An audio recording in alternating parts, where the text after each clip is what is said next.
Es probable que conozcas a Jack London como el autor de La llamada de la selva o Colmillo Blanco.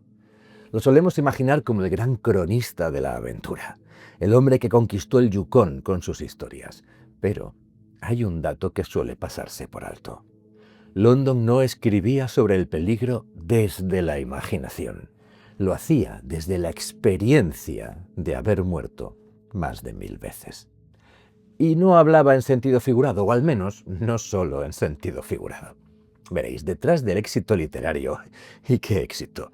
Estamos hablando de un autor de la talla de Stephen King en su época. Se escondía un hombre que pasó gran parte de su vida en un estado de supervivencia extrema. Y en uno de sus relatos más oscuros y menos conocidos, London dejó una especie de confesión técnica sobre lo que significa romperse y volver a levantarse. Lo que significa sufrir 1000 muertes. Quédate conmigo, porque en los próximos minutos te voy a acercar a este personaje más grande que la vida. Vamos a ver sus éxitos, sus fracasos, su ascenso a la fama y la riqueza y su misteriosa muerte. Pero es que además, al final de este análisis, podrás escuchar ese relato del que te hablo, 1000 muertes, en formato audiolibro inmersivo, con voz humana, mi voz, sin inteligencia artificial, como debe ser. Pero antes de leer su obra y para poder comprenderla, tenemos que conocer las derrotas, las 1000 muertes de su autor, las 1000 muertes de Jack London. John Griffith Cheney, nombre real de London, nació en la miseria, en San Francisco, en 1876. Su padre biológico, un astrólogo, lo abandonó antes de que naciera. Creció en un entorno inestable, marcado por el espiritismo de su madre y la precariedad de su padrastro. A los 14 años, por pura necesidad económica, London tuvo que abandonar la escuela. Su adolescencia fue un glosario de trabajos brutales. Trabajó en fábricas de conservas con turnos de 18 horas que destruían el cuerpo de cualquier adulto. Para escapar de ahí, se convirtió en pirata de ostras, robando en los criaderos de la bahía de San Francisco bajo riesgo de acabar en la cárcel o muerto en un tiroteo. Bueno, poco después se enroló en un barco hacia Japón y allí sobrevivió de milagro a un tifón que casi hunde la embarcación. Como vemos, la vida de Jack London era un escapar de las varas de la sartén para caer en las brasas. En cualquier caso, al volver de Japón, recorrió Estados Unidos como polizón en trenes de mercancías y fue arrestado en varias ocasiones por vagabundo. Jack London estaba aprendiendo cómo funciona el mundo en sus niveles más bajos antes siquiera de cumplir los 20 años. Pero las cosas se iban a poner mucho, mucho peor. En 1897, la fiebre del oro de Klondike atrajo a miles de personas hacia el norte de Canadá, y Jack London fue uno de ellos. Por entonces, el Jack London escritor que alcanzaría la fama no había florecido aún, así que no podemos decir que estuviese buscando inspiración, sino que estaba buscando lo mismo que había buscado desde que era crío: dinero, escapar de la pobreza de una maldita vez. Lo que encontró, sin embargo, fue un entorno diseñado para matar a quien no estuviera preparado. En lugar de encontrar pepitas de oro, lo que London se encontró fue el escorbuto. La falta de fruta y verdura fresca hizo que sus encías se hincharan y sus dientes se aflojaran. Sus articulaciones se volvieron rígidas por el dolor. Mientras veía cómo su cuerpo se deterioraba en una cabaña aislada, empezó a tomar notas. No regresó a casa con una fortuna, pero sí con las experiencias vitales e mortales que le harían ganar una. Fue en ese aislamiento forzado cuando comprendió que la naturaleza no es cruel con el ser humano, simplemente es indiferente. Y esa idea se convirtió en el motor de su escritura, y lo que lo convertiría en el autor más famoso más famoso y va en serio y mejor pagado de su época. Y esto también va muy en serio.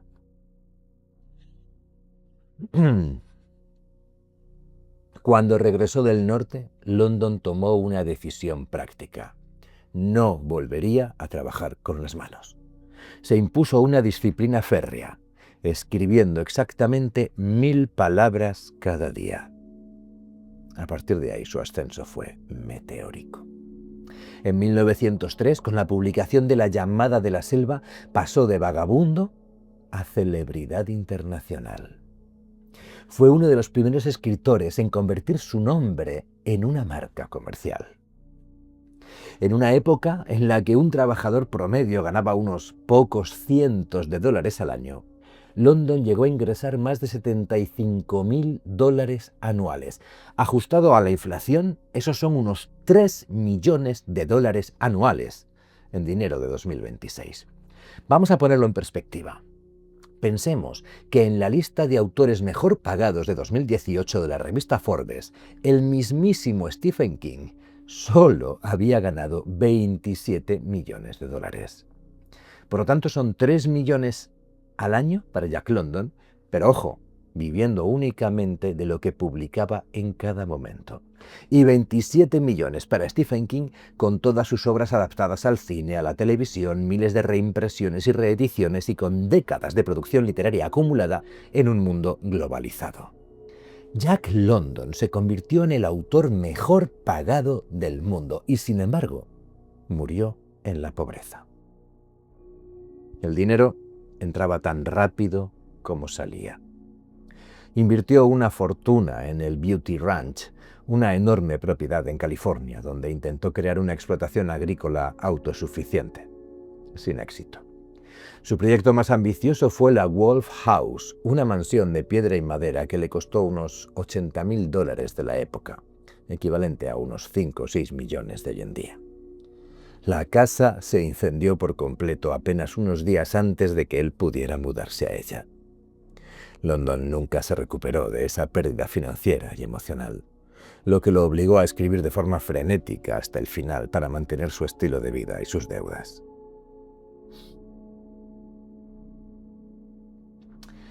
En medio de esta presión por producir, London rescató sus traumas pasados. En 1899 publicó un relato titulado 1000 muertes. También lo podéis encontrar como 1.000.000 de muertes, que es el relato que vamos a escuchar dentro de unos minutos. Se trata de una historia de ciencia ficción cruda. Un joven es rescatado del ahogamiento tras un naufragio por un científico que resulta ser su padre.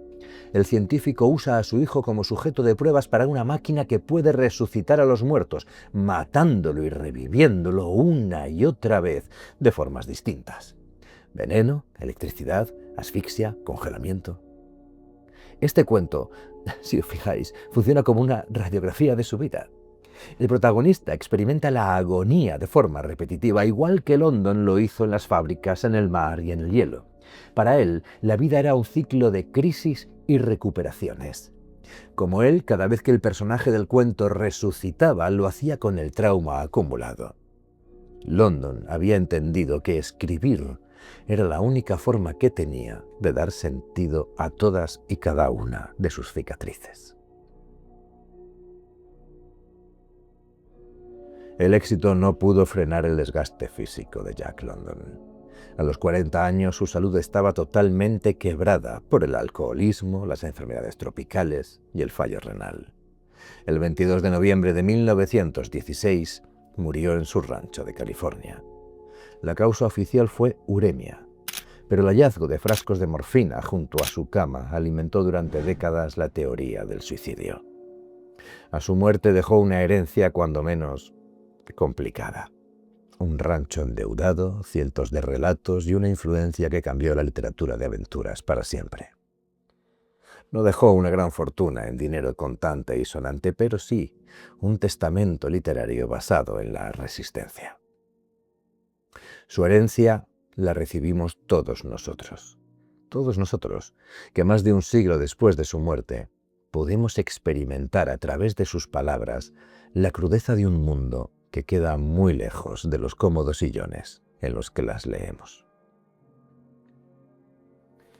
Jack London escribió para sobrevivir, y esa urgencia es lo que hace que sus libros sigan vigentes a día de hoy.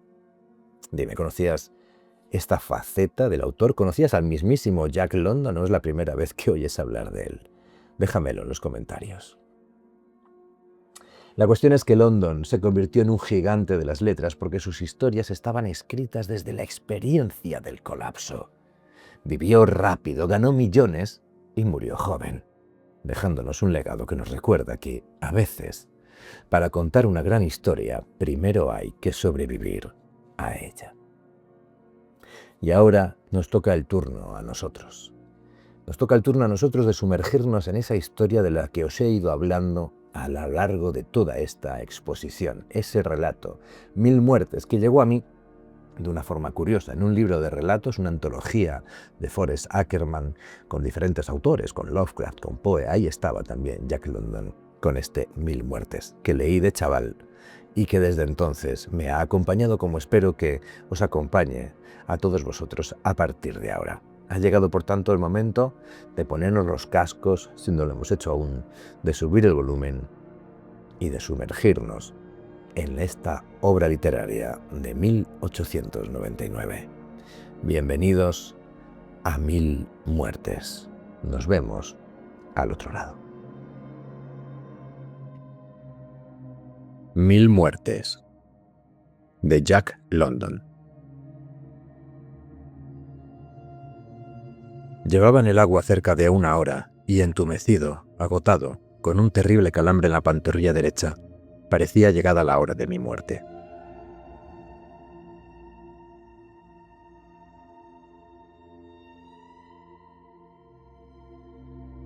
Luchando en vano contra la fuerte marea menguante, había contemplado el paso de la enloquecedora procesión de las luces de la marina. Pero al presente renuncié a luchar contra la corriente, concentrándome con los tristes recuerdos de una carrera malograda que estaba llegando a su fin.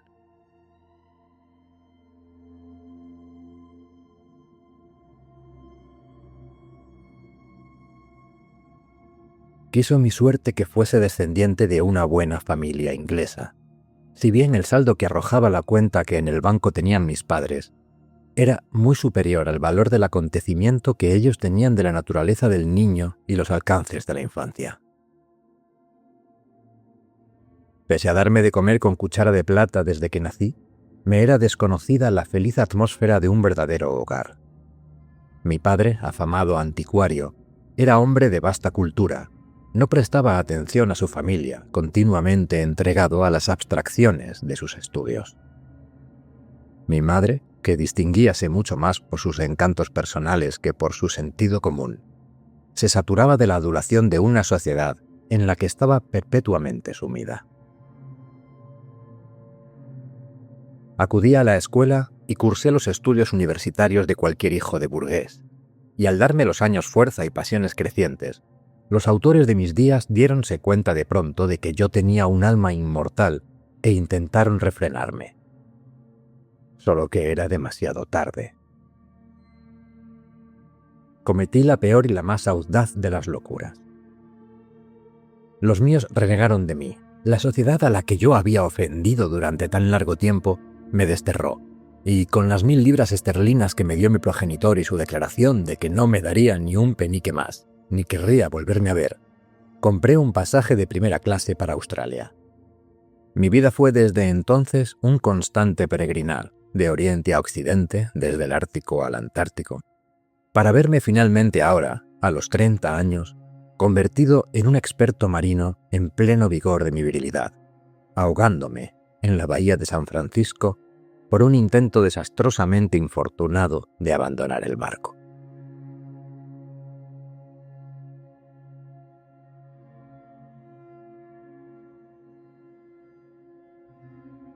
La pierna derecha me dolía de un modo horroroso, a causa del calambre. Una ligera brisa agitaba el mar, y el agua me entraba por la boca, engulléndola sin que pudiera evitarlo. Aunque procuraba mantenerme a flote, lo hacía de una manera puramente intuitiva, pues iba perdiendo rápidamente el conocimiento.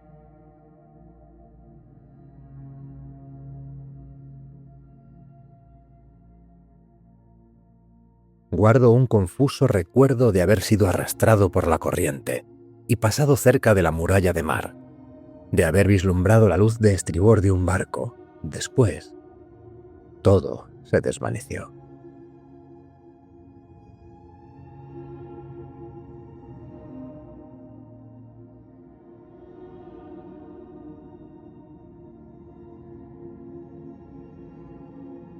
Oía un apagado zumbido, como si muchos insectos revoloteasen a mi alrededor, y sentía que abanicaba mis mejillas el embalsamado aire de una mañana de primavera. Cobraba poco a poco un ritmo creciente, a cuyas pulsaciones parecía responder mi cuerpo. Flotaba sobre el apacible regazo de un mar de verano, que subía y bajaba con soñadora alegría a cada ola cantarina. Pero las pulsaciones hacíanse más fuertes, más alto el susurro, mayores y más furiosas las olas. Saltaba sobre un mar encrespado. Era presa de una gran agonía. Chispas luminosas, brillantes e intermitentes, cruzaban como relámpagos mi conciencia interna. Resonaba en mis oídos el rumor de muchas aguas.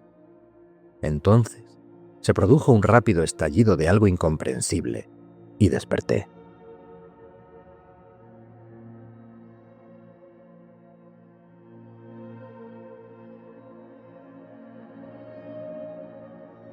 La escena de la que yo era el protagonista me resultó curiosa.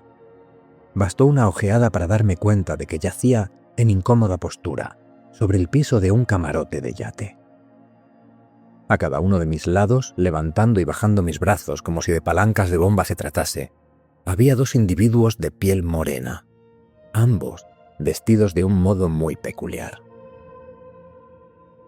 Aunque versado en muchos tipos salvajes, me era imposible conjeturar su nacionalidad. Habían atado algo a mi cabeza que conectaba mis órganos respiratorios con una máquina que, en principio, me fue imposible comprender su utilidad. Sin embargo, habían taponado mis fosas nasales, obligándome a respirar por la boca. Por la oblicuidad de mi línea de visión, veía en escorzo dos tubos que se parecían a una pequeña manguera, aunque de distinta composición, cada uno de los cuales surgían de mi boca y se separaban en ángulo agudo el uno del otro. El primero era muy corto y estaba tendido sobre el suelo junto a mí. El segundo lo cruzaba en numerosos rollos y estaba conectado al aparato del que no podía precisar aún su uso. Sin embargo, de algo habían de servirme los días dedicados al estudio, antes de que mi vida tomase otro rumbo. Estudios dedicados en gran parte a las ciencias y, conocedor de las cuestiones y útiles de laboratorio, pude finalmente apreciar la máquina que estaba viendo. Componíase principalmente de vidrio, aunque la construcción era tosca, como las que se emplean para fines experimentales. Un recipiente conteniendo agua estaba rodeado por una cámara de aire, a la que conectaba un tubo vertical coronado por un globo. En el centro del conjunto había un indicador de vacío. El agua en el tubo ascendía y descendía, produciendo inhalaciones y exhalaciones alternativas, que, a su vez, me eran comunicadas mediante las mangueras. Con esto y con la ayuda de los hombres que con tanta energía movían mis brazos, habíase mantenido artificialmente el proceso de mi respiración, subiéndome y bajando el pecho, dilatándose y contrayendo mis pulmones, hasta que mi naturaleza pudo ser persuadida a reanudar su acostumbrada labor. Al abrir los ojos me quitaron los aparatos que me habían colocado en la cabeza, las fosas nasales y la boca. Después de hacerme tragar un buen sorbo de coñac, me puse de pie tambaleándome para dar las gracias a mi Salvador y me hallé ante mi Padre.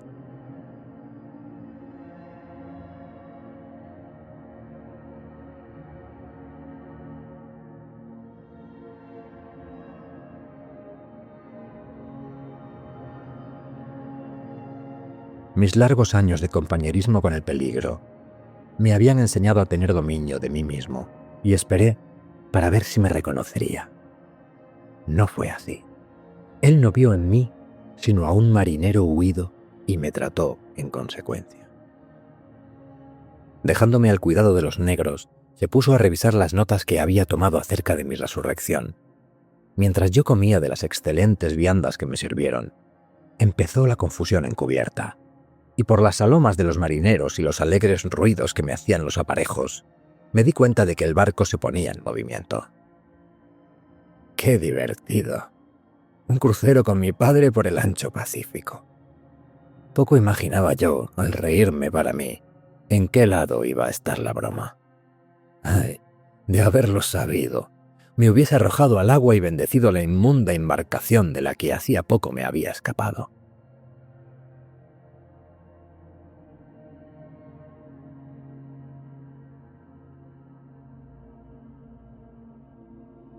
No me dejaron subir a cubierta hasta alejarnos de los farallones y del último bote del práctico. Estimé esta prevención por parte de mi padre y me propuse agradecérsela sinceramente en mi fanfarrón modo de marino. No podía sospechar que él persiguiera fines propios, teniendo mi presencia secreta de todos menos de la tripulación. Contóme con brevedad mi salvamiento por sus marineros, asegurándome que esa era su obligación, puesto que mi aparición había sido muy oportuna. Él había construido el aparato del que yo había hecho uso para la justificación de una teoría relativa a ciertos fenómenos biológicos y había esperado una oportunidad para utilizarlo. «Tú has demostrado su eficacia sin dejar lugar a duda», dijo, y luego añadió, lanzando un suspiro, «pero solo ha sido en un simple caso de asfixia por inmersión». Mas, para tomar un rizo en mi filástica, me concedió un anticipo de 2 libras esterlinas sobre mi futura paga por navegar con él, y eso me pareció generoso porque realmente no me necesitaba. Contrariamente a lo que yo esperaba, no hube de juntarme en rancho con los marineros, ya que me asignaron un cómodo camarote y comía en la mesa del capitán.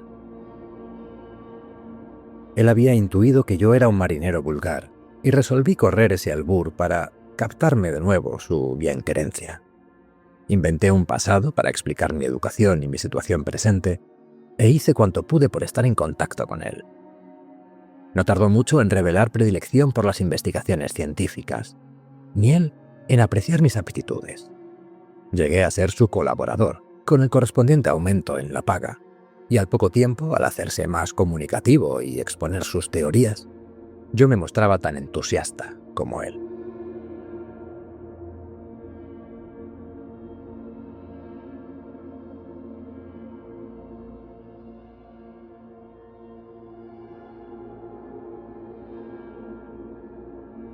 Los días transcurrían volando, porque yo estaba profundamente interesado en mis nuevos estudios, pasando mis horas de vela en su bien provista biblioteca o escuchando sus planes y ayudándole en sus trabajos de laboratorio. Pero nos veíamos forzados a renunciar a muchos experimentos seductores, pues un barco balanceándose no era exactamente el lugar adecuado para realizar trabajos difíciles o complicados. Me prometió, sin embargo, muchas horas deliciosas en el magnífico laboratorio al que nos dirigíamos. Había tomado posesión de una isla en el Mar del Sur, que, según él decía, no estaba en el mapa, habiéndola convertido en un paraíso científico. Pocos días después de haber llegado a la isla, descubrí la horrible agua de cerrajas en que habíamos caído. Pero antes de contar las cosas raras que nos ocurrieron, debo describir brevemente las causas que culminaron en la más espantosa aventura que haya emprendido jamás el género humano.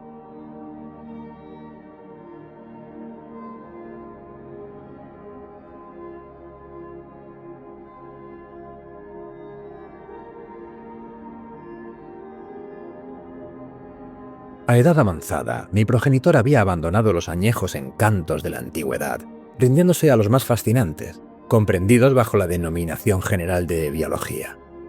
Apoyándose en los buenos cimientos de su juventud, exploró todas las ramas más elevadas a las que había llegado el mundo científico hasta llegar a lo todavía por conocer. Era su intención apropiarse por derecho de prioridad de ese campo no investigado, Y en ese estado se hallaban sus trabajos, cuando el azar nos había juntado de nuevo. Como soy inteligente, aunque me esté mal el decirlo, pronto dominé sus especulaciones y métodos de razonar, volviéndome casi tan loco como él. Pero no debiera decir esto. Los asombrosos resultados que obtuvimos después pueden contribuir solamente a probar su cordura. No puedo menos de decir que era el ejemplar más anormal de crueldad inhumana que he visto en mi vida. Tras haber penetrado la misteriosa dualidad de la filosofía y la psicología, su propósito habíale llevado al borde de un gran campo, y para mejor explorarlo, comenzó altos estudios de química orgánica, patología, toxicología y otras ciencias y subciencias emparentadas con aquellas, con sus hipótesis especulativas. Principalmente por la proposición de que la causa directa de la cesación temporal o permanente de la vitalidad debíase a la coagulación de determinados elementos y compuestos de protoplasma, había aislado y sometido esas diversas sustancias a innumerables experimentos. Puesto que la cesación temporal de la vitalidad en un organismo traía consigo el coma y la cesación permanente la muerte, sostenía él que por medios artificiales esa coagulación del protoplasma podía ser retardada, impedida y hasta vencida en los extremos de solidificación. O, para deshacerse de la nomenclatura técnica, arguía que la muerte, cuando no es causada por violencia y en la que no ha sufrido daño ninguno de los órganos, era meramente vitalidad suspendida, y que en tales casos la vida podía ser inducida a reanudar sus funciones mediante el empleo de métodos adecuados. Esta era, pues, su idea: inventar el método y, por medio de la experimentación práctica, probar la posibilidad de renovar la vitalidad en una estructura de la que la vida hubiese, al parecer, huido. Por supuesto, reconocía la futilidad de tal esfuerzo después de haberse presentado la descomposición. Necesitaba organismos que el momento, la hora o el día antes hubiesen estado llenos de vida. Había demostrado de un modo cruel su teoría en mí.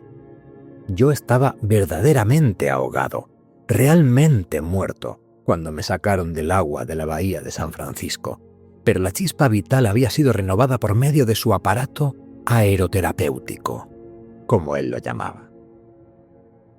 Y hablemos ahora de sus ocultas malas intenciones para conmigo. Me demostró primero que yo estaba completamente en su poder. Había despedido al yate por un año, quedándose solo con sus dos negros que le eran enteramente adictos. Hizo luego una revisión completa de su teoría y describió el método de prueba que había adoptado, concluyendo con el alarmante anuncio de que yo iba a ser su conejillo de Indias.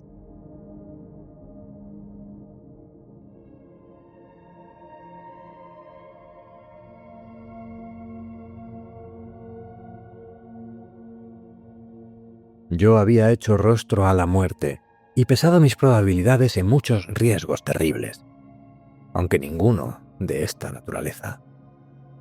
Puedo jurar que no soy cobarde. Sin embargo, esta empresa de viajar yendo y viniendo de un lado a otro del límite entre la vida y la muerte infundió en mí el miedo de la cobardía. Pedí tiempo y me fue concedido, aunque seguramente al mismo tiempo que no tenía más remedio que someterme. Huir de la isla estaba fuera de cuestión. No era cosa tampoco de pensar librarme quitándome la vida, aunque eso fuera realmente preferible a lo que parecía iba a tener que sufrir yo. Mi única esperanza era destruir a mis aprehensores. Pero la frustraban las precauciones tomadas por mi padre, ya que estaba sometido a constante vigilancia, pues hasta uno de los negros guardaba mi sueño. Luego de suplicar en vano, declaré y probé que era hijo suyo. Era mi última baza, y en ella había puesto todas mis esperanzas. Pero él era inexorable. No era un padre, sino una máquina científica. Me extraña todavía que llegara a consentir en casarse con mi madre, o a procrearme a mí. ya que en su modo de ser no había ni pizca de pasión. El razonamiento lo era todo para él. Ni siquiera podía comprender cosas tales como el amor y la compasión en otros, salvo como pequeñas flaquezas que debieran ser vencidas. Por eso me había dicho cuando supo que yo era su hijo que, puesto que él me había dado la vida, ¿quién mejor con derecho a quitármela? Decía, no obstante, que no era ese su deseo, que solamente precisaba tomarla a préstamo, de cuando en cuando, con la promesa de devolverla puntualmente en el tiempo señalado. Había riesgo de accidentes, por supuesto, pero yo no podía hacer otra cosa que correrlos, puesto que las acciones de los hombres están llenas de ellos. Para mejor asegurar el éxito, quería que yo estuviese en la mejor forma posible, por lo que estaba sometido a dieta y era entrenado como un gran atleta antes de disputar una lucha decisiva. ¿Qué podía hacer yo? Si tenía que correr el riesgo, mejor era estar en buena forma. En mis intervalos de descanso, me permitía ayudarle a disponer los aparatos y a realizar los experimentos secundarios. Puede imaginarse el interés que yo me tomaba por tales operaciones. Dominaba el trabajo tan por entero como él, y varias veces tuve el gusto de ver satisfecha mi vanidad al ser puestas a la práctica algunas de mis sugerencias e innovaciones, aunque pronto me sonreía satánicamente, consciente de estar oficiando en mis propios funerales.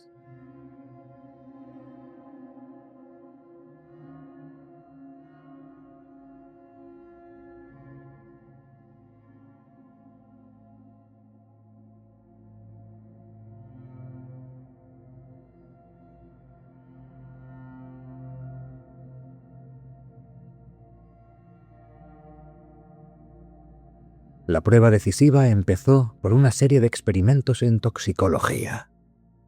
Cuando estuvo dispuesto, me mataron administrándome una fuerte dosis de estricnina y dejaron que yaciera muerto unas 20 horas. Durante ese espacio de tiempo, mi cuerpo estuvo muerto, del todo muerto. Cesó toda respiración y circulación. Pero la espantosa cosa de esto era que mientras proseguía la coagulación protoplásmica, yo continuaba conservando el conocimiento y podía seguir el desarrollo en todos sus horribles detalles. El aparato para restituirme a la vida era una cámara herméticamente cerrada, apropiada y capaz para contener mi cuerpo. El mecanismo era sencillo: unas pocas válvulas, un eje y una manivela rotatorios y un motor eléctrico. Al funcionar, la atmósfera interior era alternativamente condensada y enrarecida, comunicando así a mis pulmones una respiración artificial, sin que mediara el empleo de las mangueras anteriormente usadas. Aunque mi cuerpo estaba inerte y por todo lo que yo sabía, en los primeros periodos de descomposición, era sabedor de todo cuanto sucedía. Supe que era metido en la cámara, y aunque todos mis sentidos estaban inactivos, me di cuenta de que me ponían unas inyecciones hipodérmicas de un compuesto reactivo contra el proceso de coagulación. Entonces cerraron la cámara y pusieron en marcha el mecanismo. Mi ansiedad era terrible, pero fue restableciéndose gradualmente la circulación. Los distintos órganos empezaron a cumplir sus respectivas funciones y, al cabo de una hora, estaba comiendo con buen apetito. No puede decirse que yo participara con mucho entusiasmo en esta prueba de la serie, ni en las siguientes. Pero tras 2 infructuosos intentos de escapar, el asunto empezó a interesarme. Además, me iba acostumbrando. Mi padre estaba loco con su triunfo y conforme iban pasando los meses, sus lucubraciones tomaban cada vez mayores vuelos. Recurríamos a las 3 grandes clases de venenos: los gaseosos, los neuróticos y los irritantes, aunque evitábamos cuidadosamente algunos de los minerales irritantes y nos abstuvimos del grupo entero de los corrosivos. Durante el régimen venenoso, me acostumbré del todo a morir, y solo tuve un accidente que hizo que menguara mi creciente confianza. Sajando algunos vasos sanguíneos menores, mi padre introdujo una pequeñísima cantidad de uno de los más terribles venenos con que se emponzoñan las flechas. el curare. Al principio perdí el sentido, a lo que siguió el cese de la respiración y la circulación. Y en tanto iba adelantado en la solidificación del protoplasma, mi padre pareció renunciar a toda esperanza. Pero en el último momento aplicó un invento suyo que le dio tales alientos que le hicieron redoblar sus esfuerzos. Fue dispuesto un campo magnético en un vacío de vidrio semejante, aunque no exactamente igual, que un tubo Krebs. Al penetrar en él la luz polarizada, no se verificó el fenómeno de fosforescencia ni la proyección rectilínea de átomos, sino que emitió rayos no luminosos similares a los rayos X. En tanto que estos pueden penetrar en la materia opaca a la luz y descubrir objetos ocultos en esta, el invento poseía la propiedad de una penetración mucho más sutil. Con él, mi progenitor fotografió mi cuerpo y halló en el negativo un número infinito de sombras borrosas, debido a las convulsiones eléctricas y químicas, las cuales continuaban aún, lo que probaba, de modo infalible, que el estado de rigidez cadavérica en que yo me hallaba no era real y verdadero. Es decir, que esas fuerzas misteriosas, esos frágiles lazos que mantenían atada mi alma a mi cuerpo, seguían obrando todavía. Las consecuencias de todos los demás venenos no se mostraban, salvo las de los compuestos mercuriales, que generalmente dejaba débil por varios días.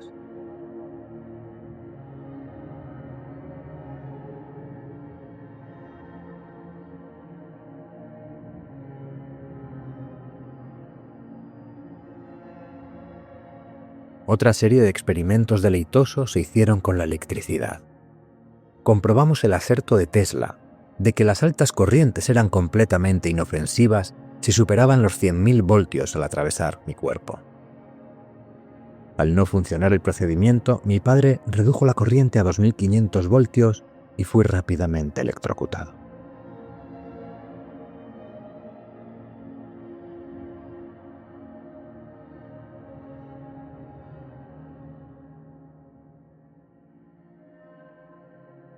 Esta vez se arriesgó a dejarme permanecer muerto o en estado de vitalidad suspendida por 3 días. Tardó 4 horas en volverme a la vida. En una ocasión me provocó el tétanos, pero la agonía de morir era tan grande que me negué rotundamente a sufrir semejantes experimentos. Las muertes más tranquilas lo eran por asfixia, bien por inmersión, estrangulación o por gases. No eran nada molestas las causadas por la morfina, el opio, la cocaína y el cloroformo anestésico.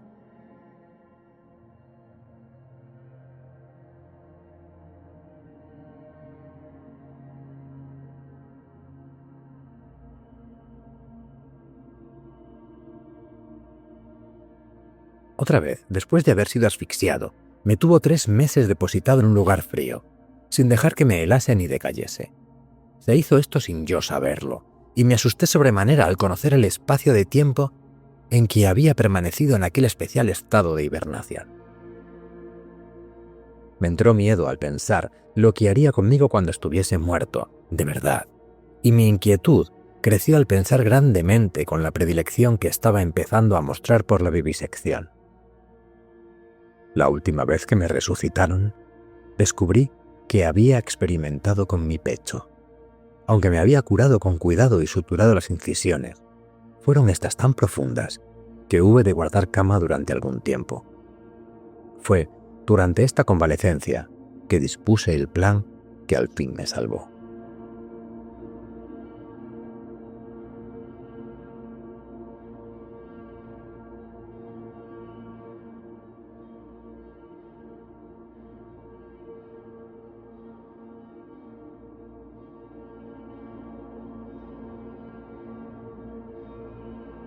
Fingiendo entusiasmo sin límites por la labor, solicité y me fueron concedidas vacaciones para descansar de mi oficio de moribundo.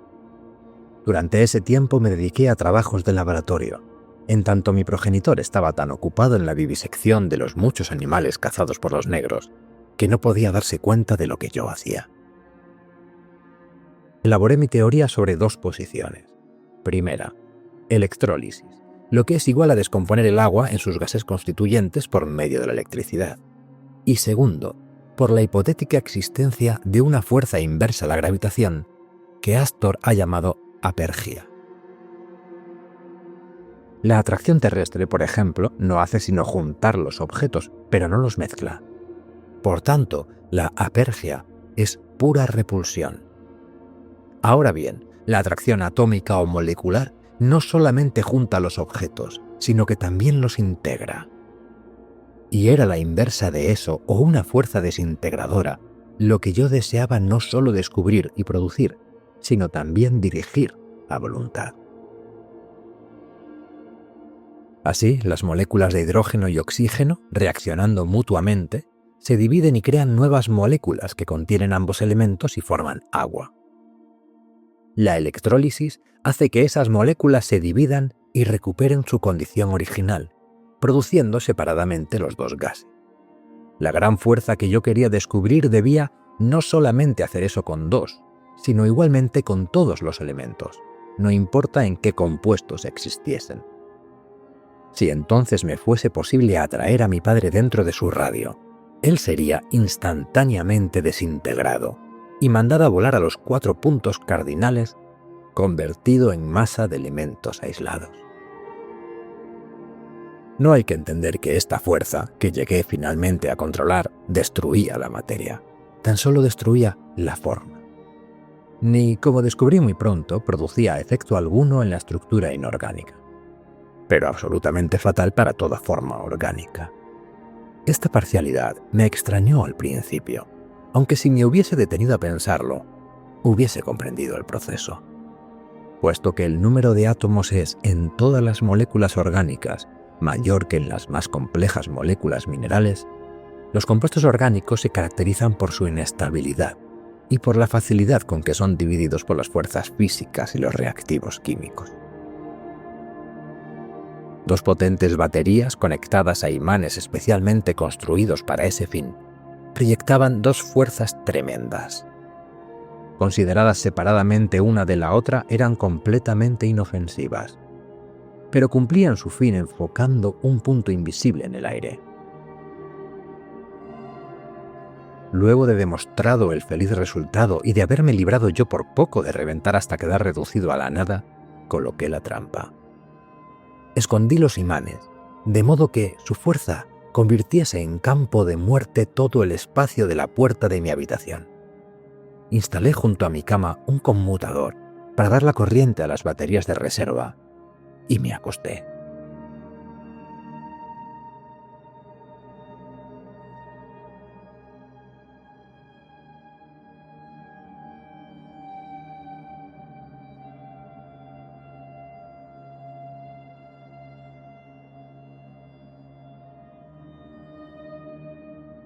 Los negros seguían vigilando la habitación en que yo dormía, relevándose a medianoche. Di la corriente tan pronto como llegó el primer hombre. Apenas adormecido, me despertó un agudo retintín metálico. Allí, en medio del umbral, estaba el collar de Dan, el perro San Bernardo de mi padre. Mi guardián se apresuró a recogerlo. Desapareció como ráfaga de viento, cayendo al suelo sus ropas en un montón. Hubo una ligera humareda de ozono en el aire, pero puesto que los principales componentes gaseosos de su cuerpo eran hidrógeno, oxígeno y nitrógeno, que son por igual incoloros e inodoros, no hubo ninguna otra manifestación de su partida. Sin embargo, paré la corriente y quité los vestidos. Hallé un depósito de carbón en forma de carbón animal. También otros polvos, los aislados elementos sólidos de su organismo, tales como azufre, potasio y hierro. Accioné de nuevo la trampa y volví a tenderme. Me levanté a medianoche para retirar los restos del otro negro y luego estuve durmiendo tranquilamente hasta la mañana.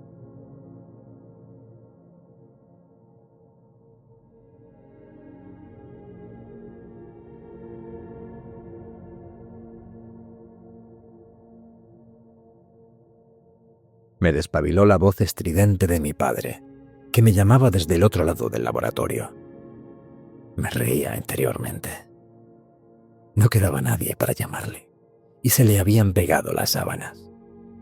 Le oí acercarse a mi cuarto con la intención de despertarme, por lo que me incorporé en la cama para mejor observar su traslación. ¿Acaso fuera mejor la palabra apoteosis? Se detuvo un momento en el umbral y dio el paso fatal. ¡Puf!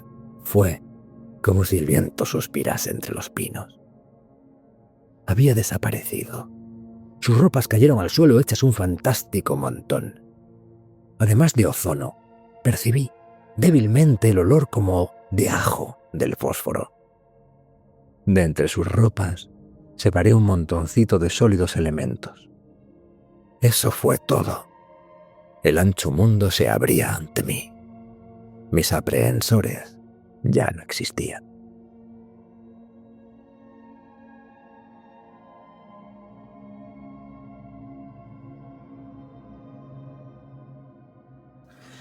Espero que te haya gustado este relato al que hemos dedicado unas horas este día. Espero que te haya gustado también el análisis que lo ha acompañado. Si es así, por favor, házmelo saber en los comentarios. Si te ha gustado el análisis, esta dupla de análisis más relato, no puedo dejar de recomendarte otros que encontrarás en el canal, como la vinculación entre el descubrimiento de Plutón, el 9º planeta del Sistema Solar, con la escritura de Quien susurra en la oscuridad, de H.P. Lovecraft, así como también diferentes duplas de análisis más relatos. Suscríbete al canal si aún no lo has hecho para no perderte ninguno de ellos. Y muchísimas gracias por estar aquí. Quiero saber qué te ha parecido esto, qué te ha inspirado este relato. Si te ha gustado, déjamelo en comentarios. Estaré encantado de conocer tu opinión. Nos vemos en el siguiente.